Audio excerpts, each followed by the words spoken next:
One of the world's hottest investment advisors these days, Nassim Nicholas Taleb, author of The Black Swan, who's been warning of a crash for years, betting on one, and winning big.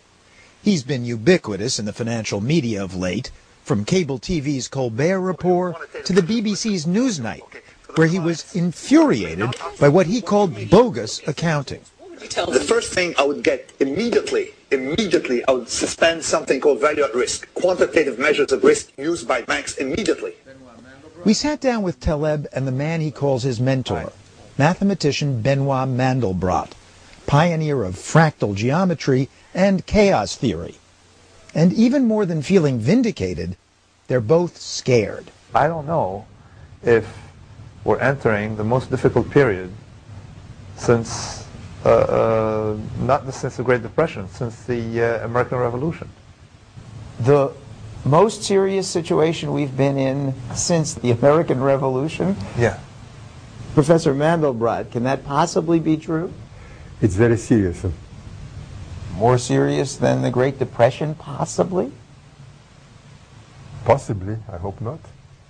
Cotton and the farmer to grow the cotton. Mandelbrot's key insight came in the 60s with a study of cotton price surges and plunges, suggesting the world moves in fits and starts, especially the human world.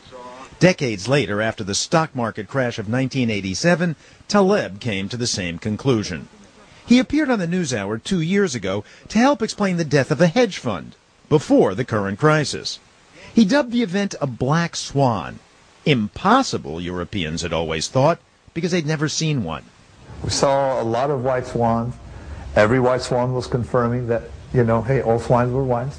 Taleb's book, published in April 2007, was called The Black Swan because in 1697, Dutch explorers discovered Australia and black swans. And sure enough, they saw that black bird and say, hey, one single observation, okay, can destroy thousands of years of confirmation. So likewise in the markets, all you need is one single bad month to destroy years of track record.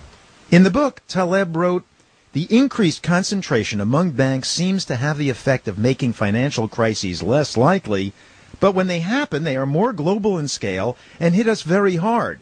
True, we now have fewer failures, but when they occur, I shiver at the thought." The banking system, the way we have it, is a monstrous giant built on feet of clay. And if that topples, we're gone. Never in the history of the world have we faced so much complexity combined with so much incompetence in understanding its properties. But there's been complexity before. There's been overextension of credit before. We've had crashes in American history many times before. We're a resilient system. Won't we pull out of it? Let me tell you why it's not like before. Look at what's happening. The world is getting so fragile that a small shortage of oil, small, can lead to the price going from $25 to $150 A barrel. a barrel. A small excess demand in an agricultural product can lead to an explosion in price. We live in a world that is way too complicated for our traditional economic structure. It's not as resilient as it used to be. We don't have slack. It's over-optimized. What do you mean by over-optimized? Let me tell you what is happening in the ecology of the banking system. They're swelling to large banks, okay, because it's vastly more optimal to have one large bank than 10 small banks. It's more efficient. Well, we've certainly seen the consolidation of the industry. Exactly, and that consolidation is what's putting us at risk, because we are, when one bank, large bank, makes a mistake, okay, it's 10 times worse than a small bank making a mistake.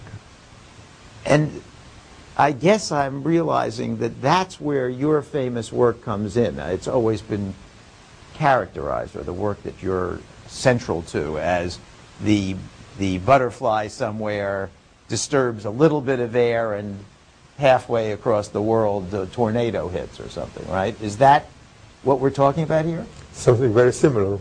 And the word turbulence is one which actually is common to physics and to social sciences, to economics. Everything which involves turbulence is enormously more complicated, not just a little bit more complicated, not just 1 year more of schooling, it's just enormously more complicated. Turbulence is why, because it's badly understood, weather forecasters can't necessarily get it right. Precisely. In fact, the basis of weather forecasting is looking from a satellite and seeing a storm coming, but not predicting that the storm will form. The behavior of economic phenomena is far more complicated than the behavior of liquids or gases. So, getting back to your fundamental work and insight, this is a system that can become turbulent or is inherently turbulent, that doesn't have enough of a buffer, and that's the danger?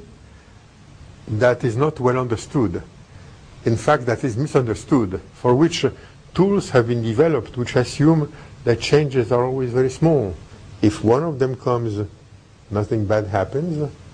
If several of them come together, very bad things can happen. And the theory does not take account of that. And the theory doesn't take account of very large and sudden changes in anything. The theory thinks that things move slowly, gradually, and can be corrected as they change. Whereas in fact, they may change extremely brutally. Now you understand why I'm worried. I hope I'm wrong. I wake up every morning. Actually, I don't wake up every morning now. I start to wake up at night the past couple of weeks, hoping that I'm wrong, begging to be wrong. I think that we may be experiencing something that is vastly worse than we think it is. And we think it's pretty bad. It's worse. Of all the books you read on globalization, they talk about efficiency, all that stuff. They don't get the point. The network effect of that globalization, okay, means that a shock in the system can have much larger consequences. What is the doomsday scenario? I mean, what actually happens tomorrow, next week? I am convinced there's been a package recently of 700 billion. That's pocket money. Because they don't understand that the ripple effect that hedge funds have, okay, that the banks not lending to hedge funds will force hedge funds to liquidate positions. Sell off Position. These positions sold off by hedge funds will impact other entities. driving down the price. Driving down some prices. That a supermarket, okay, needing funding will not be able to find a bank solvent enough to lend them money against inventory to make payroll. Okay? That you may have chain reactions we never imagined before. And these come from the intricate relationships in the system we don't understand. You've been around a lot longer than we have. That's possible. Is it likely? Well, we don't know the probability. We don't have enough knowledge. We don't have enough information. We don't have enough reliable information on data which are not published. I mean, I sleep better perhaps than Nassim, but I don't sleep very well. Is it possible that what's also unimaginable, which is that this will simply right itself, is that a possibility? Everything is a possibility. I mean, again, it is not. I try to my best to answer questions which are scientific and which I can respond to and which have scientific evidence and not personal opinion. Everything is imaginable. What's the joke that prediction is very easy when you predict the past or something? Well, yeah, predictions are difficult, particularly about the future. That's what I wanted to remember. Benoit Mandelbrot, Nassim Nicholas Taleb, thank you very much. Thank you. Thank you.